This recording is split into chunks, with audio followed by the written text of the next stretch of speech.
What's up, everyone?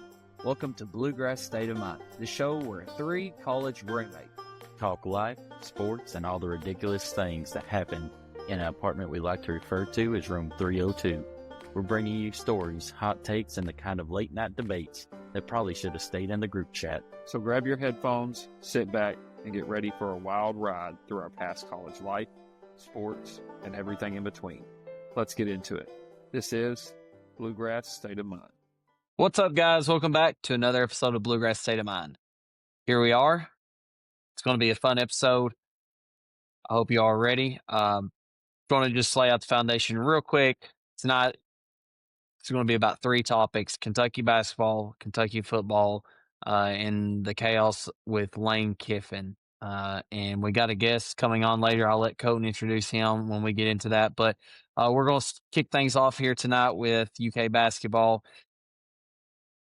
Going to be a long episode, fun episode. Stay with us. But yeah, here we go. So, this past Wednesday or Tuesday night, your Kentucky Wildcats hosted the North Carolina Tar Heels, two of the three most winningest programs in college basketball, with a final score of North Carolina 67, Kentucky 64.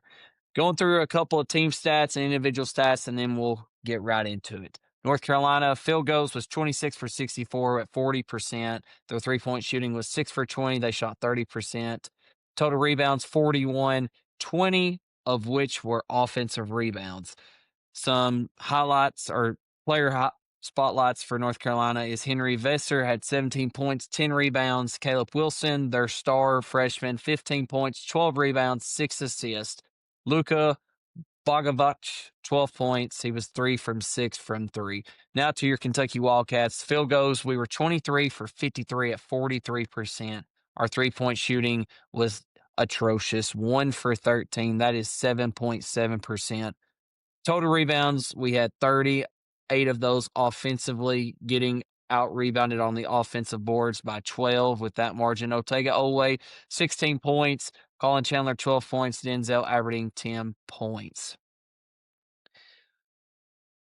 Mason and I have already had a little bit of our thoughts whenever we had our post-game live show. I want to open it up to Colton first off and kind of let you unpack. Yeah, and Colton was at this game. Mm-hmm. He will be at the next game as well. So he could be coming through a screen very soon. I've front row seats to this madness. First off,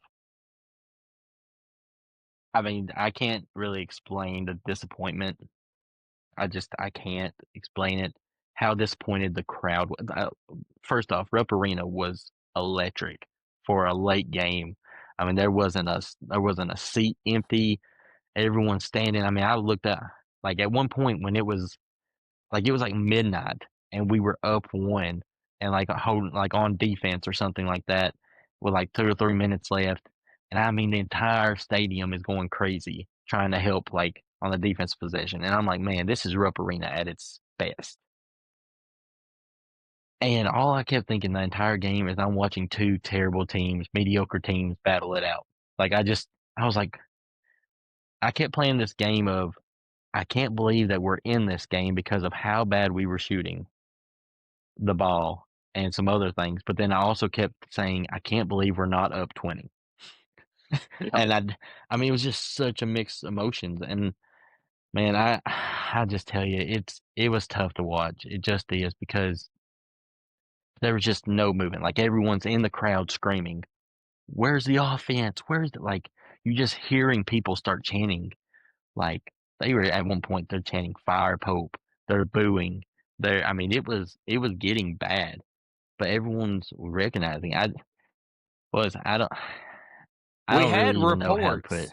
Yeah, We had reports that there was a guy who was screaming, "Bring back Cal" on the streets. I'm By not the gonna name, say. they didn't say a name. They just said the nickname of Bulldog. I don't know. I don't know. I'm not also going to say that Calipari didn't just beat Louisville again tonight.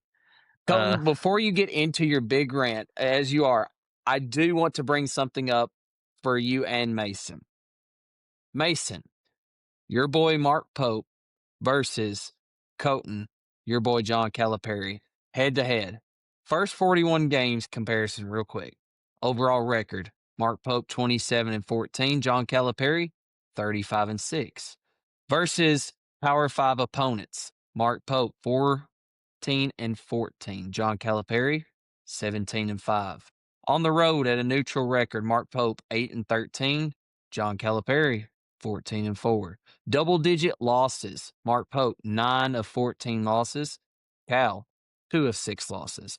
Games allowing 90-plus points, Mason's Mark Pope 10 times 25%, John Calipari 0. Marquee wins, Mark Pope, Duke, Illinois, Florida, Tennessee twice, Louisville, Gonzaga, John Calipari, Kansas, UConn, Louisville, North Carolina, Tennessee, Vanderbilt, and multiple ranked SEC teams. Bad losses. This is where it gets ugly. Mark Pope, Alabama 30, Auburn 20, Michigan State 20, Ohio State 20, Arkansas 15, Georgia 15, Ole Miss 15, Tennessee 15, Alabama 15. Then you have Texas, Vanderbilt, and Clemson. John Calipari, the only unranked losses early were South Carolina and Tennessee. None double-digit blowouts. Their records versus notable coaches. Mark Pope is 3-8 versus Nate Oates, Bruce Pearl, Todd Golden, Rick Barnes, Chris Beard, Tom Izzo, and John Calipari. John Calipari had early wins over Roy Williams, Rick Pitino, Bruce Pearl, Rick Barnes. His losses were only to Bob Huggins and John Thompson III. And then the rival games, Mark Pope is 1-1. John Calipari was 2-0. Colton, what are your thoughts? Listen, I wear out the Cal and Pope thing. Here's my thing. I've almost gotten so sad because I almost felt bad for Pope because I'm almost to the point that now, like, I like Pope. Like, I don't want people to get it wrong. I was a Cal guy. The reason I got so mad is because obviously people know, like, people acted like Cal was the worst coach in the world when he left here. And that, like, Mark Pope was going to come in and show the world how good of, like, how much better of a coach he was than Calipari, which is what made me so mad because the lack of respect for everything he had done for our program, the lack of respect when they ran him out is what killed me the most. And then I felt bad for last night because I watched those same fans start to turn on Pope. I watched the same fans that were killing Calipari and praising Pope turn around and be like, when you listen to the KSR today, majority of the callers were like, even one guy called in and just said, all I have is one question for Mark Pope. What are you doing? What are you doing? And the I was thing like, is, what in the world? what's sad is I don't think he knows. Like, he looks so lost. You just see him be like, I don't know what to do. And, like, if you're going to preach analytics, you're going to preach passion, like, you've got to know what to do. Like, That's hilarious that you say that because I was sitting there thinking the exact same thing today. Like, I was trying to think of how I was wanting to describe it on the podcast, and the only way that I could come to mince words is, you know how have you ever just caught yourself like staring or watching a movie or somebody, and you're just so confused, and you actually catch yourself like your mouth, like that's exactly what I see with Pope. And, before I interrupted you, Colton, there on the Cal stuff, I do want to hear your thoughts because you said, and that's why I went into it, as you mentioned, you brought up, we're starting to see some of the same things that I know you said you was a Cal guy, but go into that just a little bit, and then Mason will hear you. Yeah. So, like, watching the game last night, what I started to see, the only thing that we had somewhat relevance of movement was this little weave up top, and where the last guy that got it essentially tried to drive to the goal. And all that did was remind me of Cal. The only difference is that Cal normally had some type of 5-star player with the ball in his hand. Like, I watched Darius Acuff tonight do that same thing, and he drove by, right? But he could get by him and get to the goal and make the play. We don't have that guy. And we don't have shooters to kick it to. So, like, my thing is, like, what are you doing that? And I can't express how we don't get any good looks. Like, nothing. Like, there is nothing that is like, oh, that was a great play. Here's a wide open shot. Every single shot seems to be like, all right, here's one pass, and then we're catching it, and we're dribble, and then we shoot it. And you're like, that's it? Like, that's our offense? Like, what? And there's no adjustments being made. Like, that's the difference. If it starts out one way, but then it adjusts, it's one thing. But if it's continually getting worse throughout the game, I don't know. I don't know if it's a players May- not buying in thing. I don't know if he just can't get through to them. I just don't know if, like, he's got something in place and they're just simply not operating it, or we just simply do not have players that can play. I Mason don't have a clue. Colton said a good point there. Like he couldn't express that we have no good looks, and I have been one to say we can't shoot. And I think that, but is it the fact that we can't shoot, or is it because we don't have open looks before we can actually get our shooters, if we want to say we have shooters, set to shoot the ball? Well, what's your input on that? Because I did have a little conversation with you about that today. We didn't go in depth, but Yeah, we didn't go in depth what's because I had my son sitting here beside me, talking my head off. But yeah, I mean, there's so many things that are going through my head right now, and I think initially the answer to your question is I think that we're not as bad of a shooting team as we've seen. I just think, like Colton said, we're not able to create good looks right now, and you see that every single game. So then guys are coming out here, they're starting to force shots. They're taking bad shots. What all that's doing for their confidence? I know Cam Williams has had some good looks, but all these other guys out there too, like, what's that going to start doing for your confidence? You're out here, you're making all these shots in practice, or you can sit there and knock down wide open threes and shoot it at a 60% rate, but you're coming out here and you're having to try to create your own shot. That's completely different. And all that does is destroy our confidence. And I've said it over and over and over. It's like beating a dead horse at this point, right? But obviously, this team was built around Jalen Lowe, and I think that's a problem, right? If your team and your offense is going to rely around one guy, that's an issue. But two, it makes me think, like, don't get me wrong. I am, sitting here right now at this point. It's like, okay, is Pope the guy for the job right now? Because, like you said, Colton, he seems completely lost, and this is probably the first time in his life where he's faced this kind of adversity, right? Like he truly does. He bleeds blue. He gets it.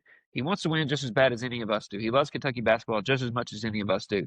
And right now, he is feeling every single bit of it. And I think he's just at a loss, and he has no idea what to do. And I think the little bit of hope that I look back on and try to have a little bit of optimism, a little bit of positivity is if we have Jalen Lowe and Jaden Quaintance last night, I think we win that game by double digits. I think if we have Jalen Lowe and Jaden Quaintance in the Michigan State game, we may not win that game, but it's a lot closer game. It's a lot more respectable game. And I think that's something to keep in mind is that Mark Pope in his first two seasons, with all those stats that you said, yes, I agree. He has his flaws that we have seen right now, especially this year. Last year, I thought he did a great job with what he had. But he really hasn't had a full healthy roster either. And this year so far, he hasn't had one at all. And that gives me a little bit of optimism, a little bit of hope, because I do think that those two guys make a huge difference. I'm just gonna be honest with you. Love you. That's baloney. That's Well, excuses. it's excuses, Mason. I'm not Listen, excusing Mark Pope. I just said that he has his flaws, and yes, but if we have those for two, the do we win last team night? itself, Okay, I don't know. yeah. I don't But know if we do or not. I will say but this, Mason. Even if we BS. have those two and win last night, even if we'd have won that game last night, do we not still come on here and be like, what the heck? I was watching two terrible teams play. Someone was going to win. Like, I wasn't going to be satisfied guys. even if I wish we would have won. It's worse that we lost. But you talk about if you just barely win that game, it's kind of also I'm still sitting here thinking, man, we got lucky that they're terrible. They had a really good point guard out last night too. Like they had a really good point guard. Trimble was out. I mean, I just think for me, Mason, when I say that it's baloney. One, you're at Rupp Arena. You're at home. Two, it's a must win. I get that you don't have your point guard, but we've played 3 or 4 games without him. We should have figured it out by now. Like I understand, that he's what we built around, but like it's not like it's the first time ever. Like at some point, like what are we doing in between games? Like how is Pope going and approaching these players? Like how are we adjusting? Because whatever they're doing, it's not working. They're not adjusting. So like I don't understand. Now if it was let's just say that it was a UConn that came into Rupp. yeah, I don't probably expect us to still win that game without our guys. But we had a mediocre UConn team, and we still couldn't win at home. Like, Listen, no, I'm that not can't happen. I'm not disagreeing with that. All I'm saying is, like, you think back to the middle of the season last year when we have all these injuries going on. We're sitting here saying the same things last year. Like, we're getting beat by Alabama by 30. We're getting beat by these teams because guess who we're having to play at point guard? Travis Perry. You know, like, you lose the point guard. I've said it before. The point guard is the most important position on the floor. And that's why I'm not saying that Pope does not deserve criticism right now at all. 10.5 minutes without a field goal is not an excuse. Right. We've not even got into that part. But the difference between last year's team and this year's team is we had a way to win is we could outshoot a team. Like there's different variables that we could come in and win. That's my worry with this team. And that's what I told on today when I caught like we don't even have our own identity. Like what I like agree. if I had to sit here and ask you two, what is our identity? We don't have How do we one win right a now. game? Like I said on the line, the only thing I can think of right now is you got to try to make it ugly. You know, you got to try to But we force did make it 15 plus ugly. turn. It was ugly, and that's what we said. We still couldn't win. I know. So, like, and we what should have is won. our identity? We don't have one. Yeah, but And- that's our best chance right now. And you know, one thing that I want to get into this 10-minute drought too. I want to hear y'all's thoughts on this though. I'm telling you though, these players, like I watched Otega Oweh's like little post game conference, and they asked him the question like about it being early, and he's like, "Yeah, man, it's early. We still like we've not even hit conference yet. Get out of here with that. I don't care what they're saying. They're just saying that. They have to say that because as a player, you have lost to Michigan State. You have lost to Georgetown. I know it was exhibition, but it was a loss. You have lost to Louisville. You have lost to North Carolina. You are going downhill fast, and you are not like you're barely hanging on right now. Like you can't tell me like, oh, it's a long season. It's a long season. The season's getting shorter and shorter already. And I just I can't stand hearing that. I can't because it's not a long season. You got to win these games now, or we're going to miss the tournament. What about that? Are we going to make the tournament, Colton? I mean, Well, I'll just be honest with you. Unless these three come back and they're just absolutely just studs, I mean, I just don't see us going. Like, the truth is, I mean, I don't know how many SEC games we end up playing. Maybe 16 to 18. I don't know how many games there are. I want to say it's like 12 and 5, maybe 17 games in the SEC.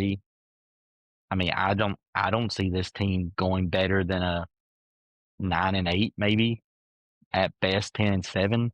So if you lose to St. John's, you lose to Gonzaga. Let's say you win just one of the next three. Maybe Indiana. I'm just telling you, if you don't beat Indiana at home, it's going to get bad, Real loud. bad. like but- worse than Cal, you think? Like seriously, you think it could 100%. Yes. Because here's the difference. No matter what people want to sit there and say, Cal came in and earned his respect with his success early. Elite Eight, Final Four championship, first 3 years. And you put together John Wall, Cousins, Brandon Knight, Anthony Davis. And that's before the transfer portal and before NIL. And now you're giving $22 million and you have the transfer portal to your taking. They're building you a brand new facility and you're the University of Kentucky and that's what you produce. I mean, it's going to get loud and it's going to get loud fast. Because now you're seeing the Pope supporters, the ones that ran Cal out of town that says Pope was the savior, the ones that turned on.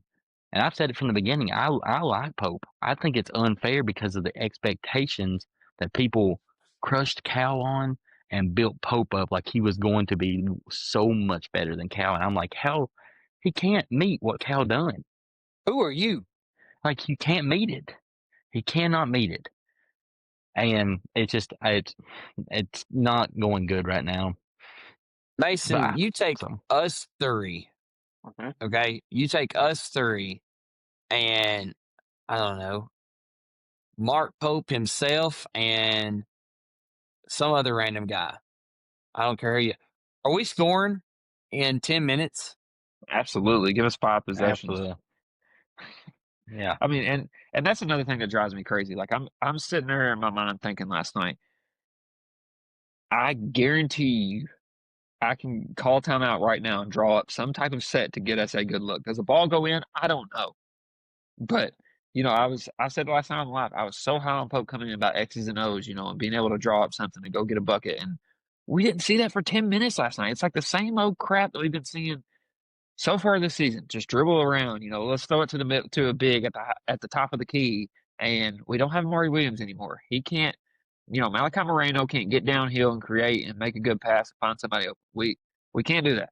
And it really drove me crazy. I really don't understand how at a high level D1 University of Kentucky with the people that you have, you can go 10.5 minutes without scoring a field goal. That is absolutely absurd to me. Otega Ole in his postgame when he got asked that, he said he didn't even realize they had been 10 minutes. Yeah.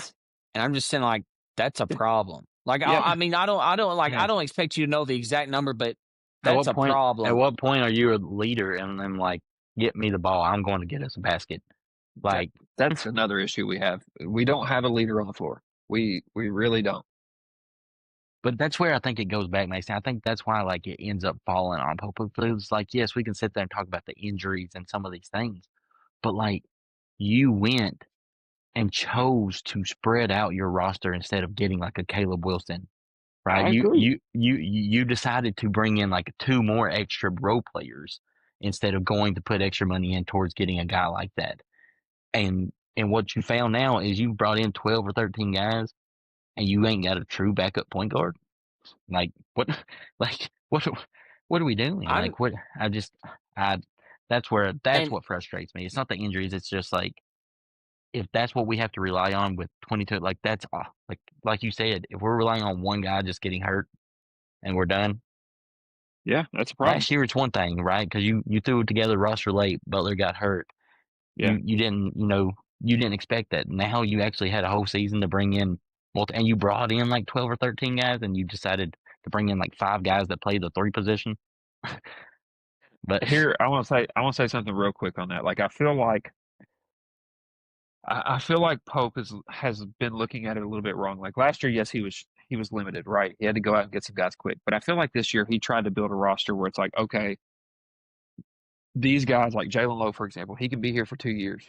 You got Cam Williams, he can be here for a couple years. You got all these guys he's trying to bring in, and I feel like he's like, okay, they're going to be good players this year, but next year they could be great. And you're at a point now, there is no next year. Yeah. I saw a tweet where they were saying that he's fighting for his job every day right now, or something like that. They were like, from here on out, he's coaching for his job. They're not getting rid of him this year. No, I agree, and I don't think that they should. They should. I do not.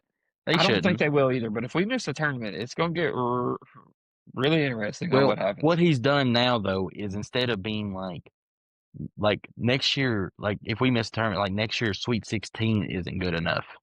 No, it's Final Four or bust.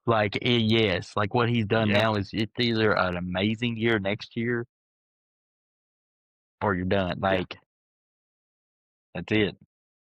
Yep. I think, whenever I think of this team, it's hard to be hopeful whenever the eye test doesn't show you hopefulness, I guess. Like that's where I'm at with this team.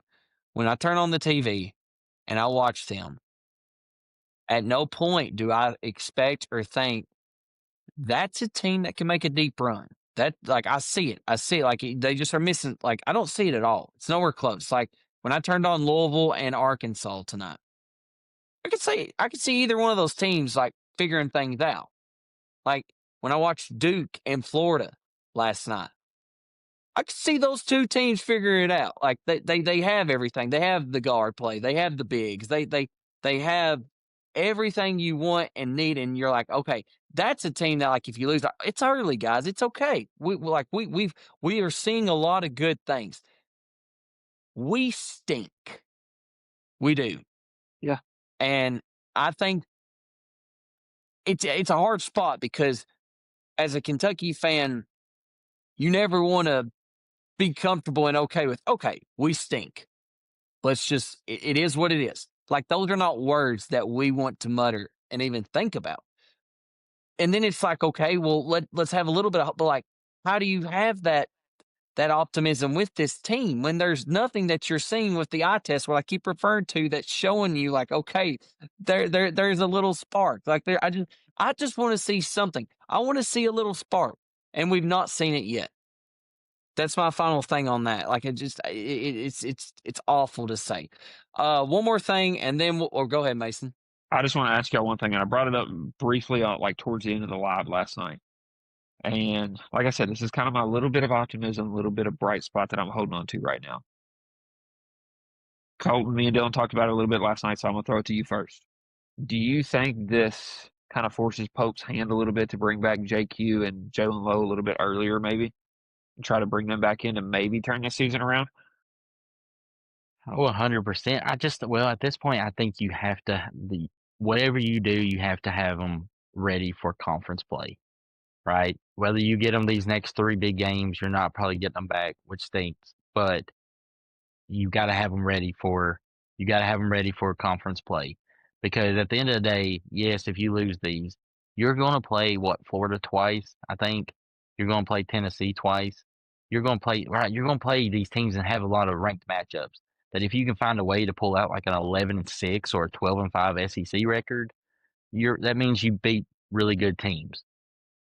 But so I do, yeah. I think that it's kind of one of those things where it's my thing is like I don't sit there and think, yes, I think JQ could be a stud, but does anyone in here think that we're just getting? I mean, obviously the offensive rebounds killed us last night, but does anyone just to me, Moreno's probably playing their best. Like it's not like to me, it's the guards, right? So like Oh yeah, it's the JQ, guard play. It's like 100% JQ the coming guard back, play. I'm like JQ's not He going could have to add stopped to the our big white shooting. boy. I think Yeah. he could have stopped the white boy last night a little bit. On whatever his name is. But like Moreno's done his part as far as like a absolutely. center. Yeah, but here's my thing that I so think about too with like JQ, like Michigan State, they had a good big. Louisville, they had these bigs who could stand out there and pass. You know, JQ's so long, he limits some of those passes probably. Like he just brings so much on the defensive end of the floor that I don't think he's a game type of player on the offensive end, but I think he makes a big difference for us. And yeah, I also think I don't think we've seen enough though to sit there. I think everyone's just like expecting him to do it. Like it's not like he was putting up crazy numbers last year. They And he were might solid, not even come back 100%. And when you come up a ACL injury and you haven't played, like it's not like even when he's back, he's going to be able to go 30 minutes. Yeah. So I mean, you don't know how much he's lost. You don't know the quickness. You don't know how timid he will be. Like you just don't know some of the little things. Yeah. But well, regardless, moving forward, it doesn't get easier, and we've not talked a lot about that. But our time's coming up close to an end, so we can get into the football portion of this segment. But it doesn't get any easier from here. The 3 of our next 4 games, you got Gonzaga, Indiana, and St. John's. The Cats have got to figure it out. They got to figure it out quick. And if not, like Colton and Mason have stated, it's about to get ugly. And that's the great thing and the worst thing about Kentucky. You get the best of us and you get the worst of us. And that's something I think we really want to get into maybe another night is, Kentucky sports in general. Some of the I don't know how to say it. Influences. That's a good way of putting it. The influences that some people have on other fans in Kentucky and what that is doing to our program and the players. But the players are hearing the noise. They can say they don't, but they hear it. Social media now, I mean, yeah, 100%. So, well, we're going to get into the football portion of this. Before we do that, Colton, I'm texting him right now, so I've just sent it. Go ahead and introduce your guy who's going to be hopping on for the next 30 minutes of our show. Yeah, he'll get in here in a minute, but buddy of mine, Zach McGee, I work with him, but he is an avid Ole Miss fan, Ole Miss alumni, a big football fan. So he's very knowledgeable in sports and up to date with all the stuff going on. A+ guy, but we're going to talk about UK first, so we want to bring him in just because he's going to have, we want to get his opinion on our new hire when we get in, and it's Stoops firing, but obviously we're going to finish with the Kiffin section, and he's got his own opinions on it, and there's no better to get it than a true Ole Miss reaction right now. Like we have these UK football reactions because we're the fans. We really wanted to hear it from an Ole Miss section. So, Zach, you introduce yourself real quick, buddy. We're happy to have Yeah, you. thanks for bringing me in. I jumped in right middle of the intro. Always feels good to hear good things about yourself. No one ever complains about that. You hop in, and yeah, I'm just absolutely bashing. Yeah, yeah. So grew up, born and raised outside of Jackson, Mississippi. Graduated from Ole Miss 2020. Have been an Ole Miss fan pretty much my entire life. I have one relative that is not an Ole Miss grad or fan, and it is a great uncle who is kind of like the wild card of the bunch. So have been. I mean, first Ole Miss game, I was, I don't even remember. I was a baby. I was one of the kids with the headphones on, or if they even had those back then. But have been going to games forever. I got family that lives up there, so I usually try to make it. Even in my departure from Mississippi, when I lived in Florida, I would try to make it at least 2 away games. So I would fly out to go to some of the away games as well. Ole Miss football is a weird obsession, and when I went, quick story, I guess, just before we jump into it. When I moved down to Florida, I was working with a pastor down there, and his wife asked me where kind of the struggles of hate were in my heart, and I said I have disdain for Mississippi State football, and I let 19 to 22-year-olds determine my mental for the entirety of the fall, and it's like a real issue. And usually I won't. Well, I mean, the people in my apartment complex probably thought somebody was being like killed in there. Just taken back for the like that 2020 Florida or Kentucky Ole Miss game. Just that back and forth of like on that. I mean, I was just laying on the ground.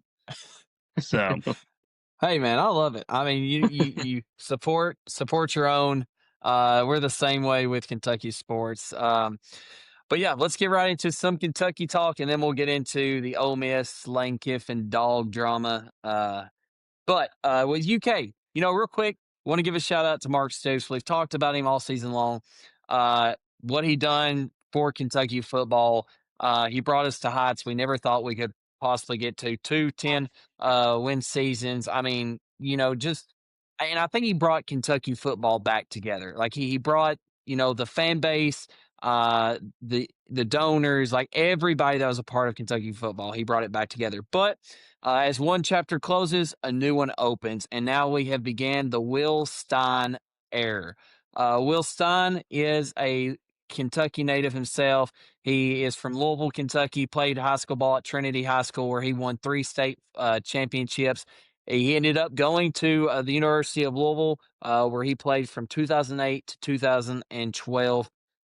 After there, he had multiple stops at coaching at a lot of different colleges. I'm not going to name them all, but most recently, where he was the offensive coordinator and quarterbacks coach at the Oregon Ducks.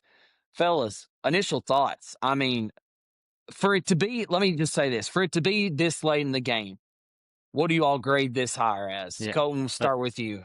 Man, well, I mean, to me, you look around, and I think initially everyone was like big on the Summerall train, right? I think everyone would have been really happy with John Summerall. Obviously that went to Florida, but to me, besides the Kiffin, no offense, Zach, but besides the Kiffin move, I mean, I think that you got to give it. I mean, I think it's it's in the conversation for probably the next best hire. Because to me, I think he's as good of hire as like goalless for Auburn or. I mean, Penn State, poor things, they ain't even got a coach yet. That's what I was going to bring up. They're Penn struggling. State's searching. Right. So, I mean, man, to me, I think Summerall and Stein kind of share that next best hire after the Kiffin hire. That that's personally where I see it right now. Mason, there was a multiple talks. As soon as it happens, there was. It's Kentucky, I felt like we all kind of was waiting, like, are we going to get a new coach? Is he coming back? And hats off to Mitch Barnhart. I mean, getting it done quick. I mean, I think it was 14 hours after Stoops officially was done, and then from there on, it's like, okay, there's two guys out there, Hartline and Stein, and I know we all talked Colton's connections with his Ohio State. Hartline was one that we all were high on, but that was not the name that kept repeating. It was Stein from the beginning and consistently kept popping up. What's your initial thoughts on this move for Kentucky football, and what does it look like moving forward? Yeah, no, first off, you already mentioned, Mark Stoops, what he did for the university. And I think another thing to point out is his willingness to be able to negotiate that buyout and still set UK up for success. I think that's a big point in how quickly we were able to move on somebody and get somebody of this caliber. And, my initial thoughts is, we're out here, we're looking for a new coach, and the two colleges we're looking from are Oregon and Ohio State for Kentucky football head coach, and it's like, Love it. man, those are Absolutely. that's great to hear for Kentucky football, right? And I don't know if y'all have watched any of his press conference, that he opened up, but I mean, I'm really excited.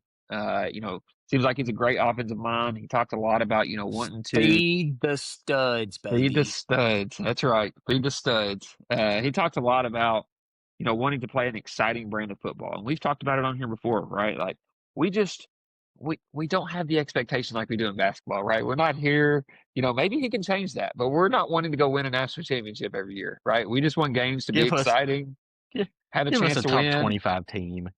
Exactly. That's all we're looking for. Be competitive in the SEC, right? But there's a couple of quotes that he said, which this just shows, he has a lot of confidence. And being at Oregon, he's done a great job there with the offensive. Last three quarterbacks he's had, he's put in the NFL, so it's really high hopes. But one quote that stood out to me that it's just like, man, this dude, he has a lot of confidence. He said, "We're going to hire an elite staff, have some of the best coordinators in the country. They're going to follow along. Those won't be announced yet, but trust me, everybody wants to work with Will Stein, and everybody wants to work at the University of Kentucky." And I was like, man, he just comes out and says everybody wants to work with himself. He just knows he's a dog, and he can go out there and hopefully bring us to new heights. I'm excited. I'm pumped. Stein time, baby. Sounds Zach. like a guy we might get into in a bit. Zach, Yeah.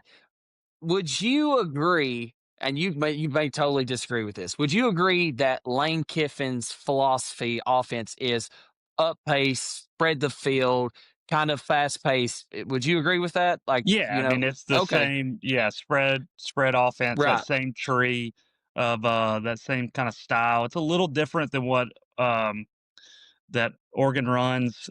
I don't know Stein's tree. I know Kiffin's and Art Yeah. Briles like But tree. what does that mean though for Kentucky? I don't know how much Kentucky football, but Yeah, being a fan of somebody who has that up tempo pace in today's time in college yeah, football, we're coming from a team that we're used to battling it out, Grind it out. defense, run, yes, every game. Like there's not really any electrifying plays here and there. What does that yeah. mean for us?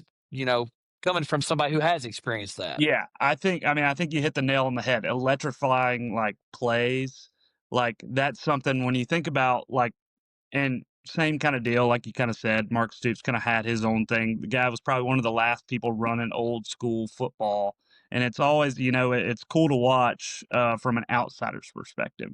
Maybe if you can go get constantly the Iowa O lineman or something like that, but for the fast pace where it's tougher to get for a school like Kentucky and Ole Miss, like if you're going to play really fast, that gives you the ability to be able to just bring in some of the playmakers, and then you can get by scoring a lot of points if you didn't recruit a great defense. And you can go, a lot of the Ole Miss years of my life, even dating back to like Eli Manning, was you're just going to have to go outscore opponents to win. They're going to score every single time, so you better score every single time. And it's going to do horrendous things for your mental health and your heart, but you're going to have a blast while doing it, because when you do win, like when you go down and you'll bring, like in some of the Oregon plays like this, when there's 2 minutes left on the clock in the game and you're down one score, with an offense that's like that, you're kind of like, we've got too much time on the clock. Like we have to somehow slow it down so we don't give them the ball back with 2 minutes. So that kind of style offense is going to be what I would imagine he's going to bring. So I do think it's a great hire. Going right hand in hand with that, I don't know if y'all watched a clip of Mitch Barnhart, what he said, and I was just like, I really liked it. He said, and Mitch Barnhart basically said, we went for Will Stein. He reminds me a lot of myself. He bets on himself. He's a big risk person. And he said, with bigger risk comes bigger rewards, but also it comes with a lot more like harder hardships. And just talking about like the mental health capacity of that. That's what I'm thinking about. Like there's going to be, and that's what he said he's going to bring. Like there's going to be times where he goes for it all, the big risk, but ultimately he bets on himself. He trusts the process, and that's the kind of guy you want right now. I feel like that. So Colton, I know I want to get into a little bit the Heartline because of your Ohio State connections. Was that something you've watched a lot more Ohio State football late, probably the past 4 years, maybe than you ever have? Mm-hmm. Was that a guy that deep down you was like, we need Heartline, or was it kind of just like, you know what, they both have Kentucky connections. It is what it is. Let's just see how the poker chips fall. Yeah, so my first initial was kind of the reason Ohio State fans are big on Heartline. Like they're huge. Like they are such big fans of Brian Heartline because the receivers that are coming through Ohio State right now, when you talk to them, they talk about like how much of the like he was a big reason they were coming. Obviously it's Ohio State, obviously the NIL, stuff like that's affecting it. But you even had today the number one receiver in that class, or what, Chris Henry Jr. Yep. Right now, all of a sudden, he said because of coaching changes, he's considering USC and Oregon instead of Ohio State because of the coaching changes. So you're talking about like the top, even though like Julian Sain looks like a Heisman candidate, and that Ohio State's going to be right there in the national championship contention. He's considering that because Heartline's no longer there. And that's, to me, like why I was kind of like initially, I was like, man, if Heartline comes, like I would expect some receivers to come in here. And like people, he's going to have like bigger connect. Like I just think that he could. But overall, I think the way that Stein is, I think that he's also kind of like a quarterback whisperer. Like I think he's got connections in that. You look at the quarterbacks that have went to the draft 2 or 3 years, Nix and Gabriel, Dante Moore is going to go. Like he's got that experience too, and he's bringing over, who did we just hire as the football GM, the director of recruiting from Oregon. Yep. That's big so, time, I think. Yeah, so I think that is. I want to ask Zach, if you obviously, what's his name? Is it Pete Golding? Pete Golding. Yeah. So he got promoted into the permanent coach they as Ole the Miss. keys. He was the defensive coordinator. Is that right? Yeah. So he's the defense coordinator, just got promoted. If you had a chance, are you happy with that, or would you have rather have possibly got like a Stein or a Heartline instead? So I mean, I've been running through this with another buddy of mine for a while, just because when you get past the golden, like Lane Kiffin, like you kind of realize in the back end, I'm like, all right, so who would I go get? And my picks initially were John Summerall, just because as much as he was the Kentucky, he was going to be the head guy there. He was at Ole Miss. He had coached linebackers there before. He had done a stint there and enjoyed, so from what I've heard, his time there. He was my number one guy. I liked Golish. My only issue with Golish, though, is I would like to see him without that quarterback that he had at USF. I know he did well when he was at Tennessee, but that quarterback he had at USF was like an absolute stud. And so I do think sometimes some coaches can kind of piggyback off that.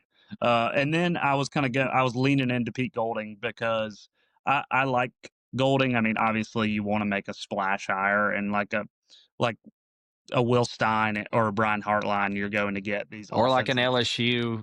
Lane Kiffin. I had that, I was like, well, let me do something else. But I was like, it's been too easy, I would like to join every other team that fired their coach. and it's scrambling. Mason, final thoughts real quick on Kentucky football so we can get into this Ole Miss Lane Kiffin segment. What does it mean for the Kentucky fan base? Do you feel a resurgent of Kentucky again for football's sakes? Yeah, absolutely. I mean, I had, kind of been thinking about it. This kind of reminds me of like the Stoops and Cal thing, right? Like Stoops came in, he kind of revitalized the program, got us to heights that we'd never really seen before. Cal came in, revitalized the program, got us back to being national champions. They revitalized this program, and it was time for a new voice for both of them. They kind of got stuck in their ways, both of them did, I believe. But I think kind of like with the Mark Pope hire initially, everybody was so excited. Will Stein has those same ties back to the University of Kentucky, and I think it's good for Kentucky football. I went to a game this year, and granted it was Tennessee Tech, but you could just tell, around the fan base, some of the games there this year, it was time for a change, and I'm excited for this. Like we've talked about, this new, hopefully high-powered, high-paced offense. He said he likes to take gambles. He's like, I want to do onside kicks. I want to do fake field goals, fake punts. I want to get us more opportunities to score. So I think that's something that Kentucky football has not seen in a very, very, very long time, and it's going to be exciting to watch. Absolutely. Colton, be thinking of the first question you're going to ask while I lay out the foundation. Okay, so here we are. We got our boy Zach McGee, Ole Miss, true and through. And then we have Lane Kiffin, the man, the myth, the legend himself.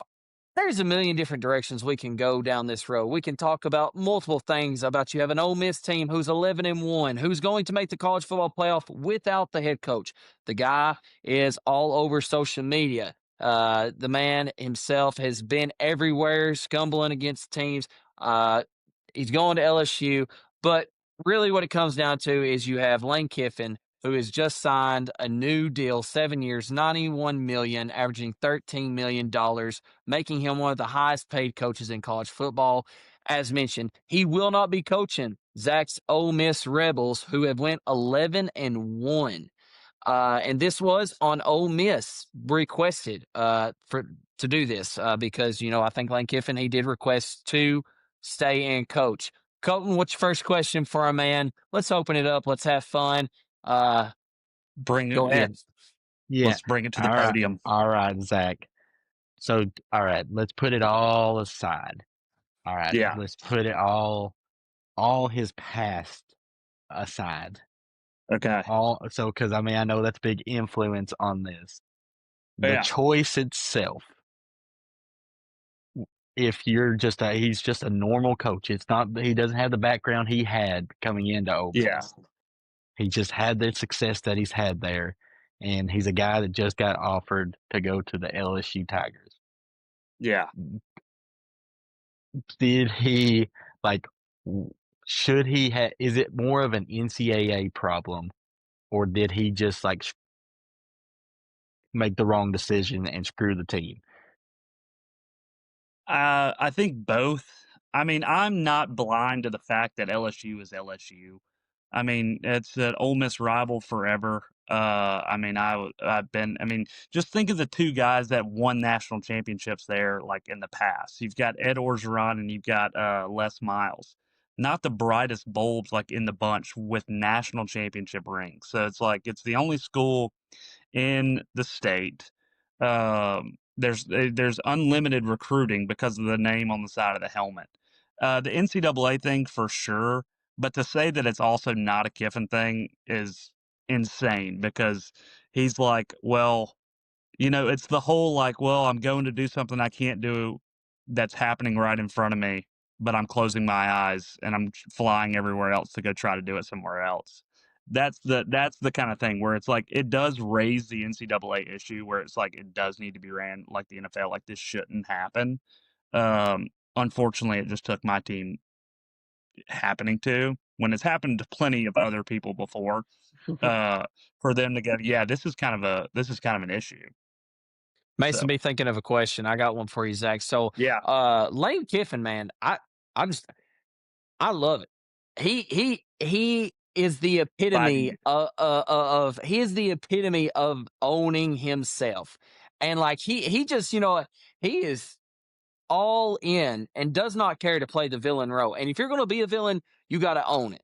Yeah. And he backs it up, or at least he had in the past. Like, and that's something else you got to be able to do. And he goes out and he says, "I'm better than you. I'm going to beat you," and he just does. But do you wish you had Lane Kiffin as your coach heading into this Ole Miss playoff, or like, is that something like we really need our head coach? Is that going to be a big difference for you all? And what's I your mean, thoughts about that? Yeah, I mean, if the question is, do I wish I had Lane Kiffin? For sure. I Well, mean, I yeah, didn't like word it going right. Like, into, I wouldn't. yes, With everything that's happened, absolutely not. Like, you can't just like with like if none of this had happened, or if it would have been after the season, sure. Like if he takes the job whenever we lose, like he takes that job. He didn't like my answer. There he is. He he takes that job and then he leaves afterwards. Like that's completely fine. That's normal. It's just, but with the whole ordeal, yeah, there's just not a chance. Like with everything that has gone on. Yeah, but the you AD think it's going made to the affect the he team in general, though, as far as their play? Like, Uh, I think when it comes to in-game like changes, I think the dude's just a wizard. I don't think it's going to change anything factor-wise. They're 12 games into the season. If this isn't like repetition at this point, then I don't know really what is. The plays are still the same. All you got to do is just call the right ones. But when it comes to in-game changes, I do think they will miss some of that. When now you have Pete Golding on the sidelines, who usually sits in the box, so that's going to change a little bit as well. But when it comes down to like practice and everything like that, I mean, I don't think he's. Eli Manning said this on his podcast. He ain't been in there in the past 2 weeks, and they haven't lost in a month. So, yeah, uh, it's a good point. yeah, Mason, you got one? Yeah. So I guess kind of piggybacking off that, like the whole thing was he was asking to be able to coach through the playoff, and he said, that they weren't going to allow him to do that. And kind of a multi-level question here. One, do you think that's true? Do you think Kiffin was actually, like kind of begging to stay and coach, or do you think he was really ready to pack up, go to LSU, and kind of start building for next year? And then two, the players, kind of all said, he said they were asking him to stay too. And, you've seen a lot of the players on social media saying that's not true, ask anybody that was yeah. in the room. Do you think that makes them a little bit more like fired up, going into the playoffs? Like, hey, I know he's going somewhere else, but let's show him, he's going somewhere else, but we're going to come out here and try to do the best we can and, go win this thing if we can. Yeah, I mean, if you 100%, and I'll start with the first part because I can get fired up on the second part. So first part, I do think I mean, this guy, like, this is the part where it's like this is Lane Kiffin in a nutshell, to where he is like, I mean, and I Man, saw somebody. I feel like there's just some tension right now. Like, I feel like Zach, like wanting to come through the screen. Like, tell us how Yeah, you dude, really I'm feel gonna about Lane. yeah, Come there on, bring it. it's a good thing he brought that. I'll yeller that dog if it's easy. Like the stuff I'm gonna say, the stuff that I'm gonna say into that like on that LSU game, the stuff I'm gonna say in that tunnel is gonna get me put on a watch list. Like it's gonna have to. I'm gonna have to get Card out of there. Like Tennessee, there's a reason they threw mustard at him and golf balls, and I'm gonna load up on both of those. Like I'm getting drug out of that stadium. But yeah, that's the thing. You go and like you hire this, Ole Miss. When Ole Miss hired him, we were coming off probation. That was when I was in college. We didn't win more than 5 games. I mean, you wanted somebody. He does. He brings that kind of spark. But the guy's getting $93 million, and this is something I can get you a quote on this that I said last season. Is I wholeheartedly think he's the SEC James Franklin. He's won one big game ever. We beat a Georgia team last year, and outside of that, I mean, we really haven't done a whole lot. I mean, he wins the game he's supposed to, and that works at Ole Miss. We would have built him a stadium. That does not work at LSU. And the whole thing when it comes down to him wanting the coach. Yeah, he wants his. Everyone said this on social media. He wants his cake and he wants to eat it too. Like he wanted the best of both worlds and everyone to give them. And then when that didn't happen, he played victimhood, and then he's lied about like 8 different things to the point where like the Mississippi Department of Transportation's like, yeah, no one tried to run you off the road, man. There was not one report of that ever, and you were with the Highway Patrol. So yeah, that whole fact is like it's crazy. I mean, the guy's an incredible coach. I do think he's going to do really well at LSU. Unfortunately, I've never wished for more of a downfall and more of a.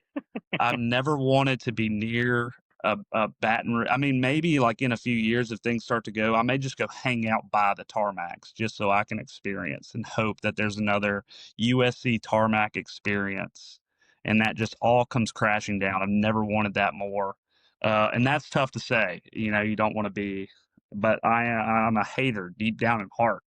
And so I'm wholeheartedly hating. I do think, and I got off the rails a little bit. Second part of the question, I do think that fires up the players a little bit more. I think it just comes down to like, it's finally done. For the past, what's blown my mind, and this is what's drove me crazy. For the past 2 months, this is the best regular season I've ever seen in my entire life. This is the best regular season we've ever had since Archie Manning. But you couldn't enjoy it, could you? Yeah, for the past 2 months, everyone's been like, "Oh, is your coach leaving?" I'm like, we've got what a few years ago, what would have been the coolest story in the entire football is you've got a 0-star Division II transfer that comes in, doesn't win the job, and then quarterback gets hurt, and then wins the job, and then takes the SEC team to 11-1, only to be like a 50-year-old man is tweeting from his dog asking if he can come coach the SEC championship game if we can make it. That's what we're like. What are we doing? What are we doing? That's how I'm spending my best regular season ever. So this is the mental part of it. You talking about the yeah, anxiety and yeah. just Like how is LSU going to take the fact when he's tweeting like shark emojis next year, driving up to Oxford, and then goes and does like what he did at Kentucky last year, and just doesn't do anything, and they just get blown out when they're like favorited to win, or like when we went to Florida, he's taking pictures of alligators at like the Buc-ee's parking lot, and they go and lose. So yeah, I think they're crazier than we are. So I don't think they're going to take to that very well. Do you think that he's going to take some players with him from Ole Miss? Yeah. Let me rephrase that. Meaningful players that actually like. Oh, dear God, I hope not. I don't think he would. Obviously my big worry would be, well, Trinidad Chambliss is on a way, is he's doing the Diego Pavia thing where they're trying to see if they can get another year. And so that's not even out. Like, I don't think that's came back yet. So he may not even get another year.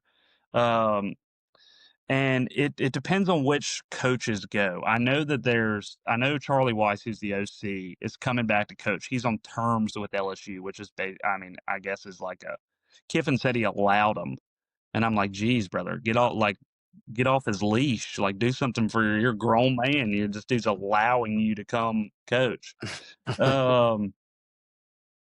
I do think that would probably affect some things for sure, depending on who they would hire as an OC. Keywan Lacey is probably going to go wherever Kevin Smith goes, the running backs coach, and that would break me. That would really break me. That would do a lot of damage.